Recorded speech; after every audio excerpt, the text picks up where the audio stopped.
Boa noite, gente. Eu queria mostrar um negócio pra vocês aqui.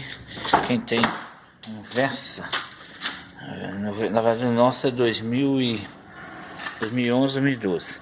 Então ela fica com barulho aqui, toc, toc, toc, toc, toc, toc, toc, toc. Geralmente aqui.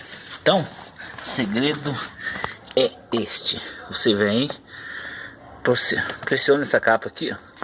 Te tira, porque essa capa aqui é encaixada. Então, só forçar aqui, ela desencaixa, viu? Desencaixou. Aqui, geralmente as pessoas apertam esse parafuso aqui e outro tá aqui, ó. Geralmente os mecânicos apertam esses dois parafusos. Esse aqui que tá mal ruim para pegar aqui. Este. Mas, na verdade, você compra uma chave dessa, chave L, e vai aqui, ó. São, esse vai dar pra ver legal. Então, esse parafuso aqui, esse aqui, é só deitar aqui debaixo, ver. E este aqui, este parafuso e este parafuso.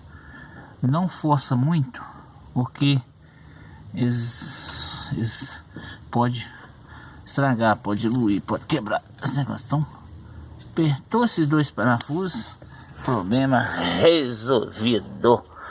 Adeus barulho, tá vendo? Ali tá um pequeno parafuso, ó, aqui, ó. Então, aperta ela por lá, esse e aquele outro. Acabou o problema, ó, 100%, perfeito.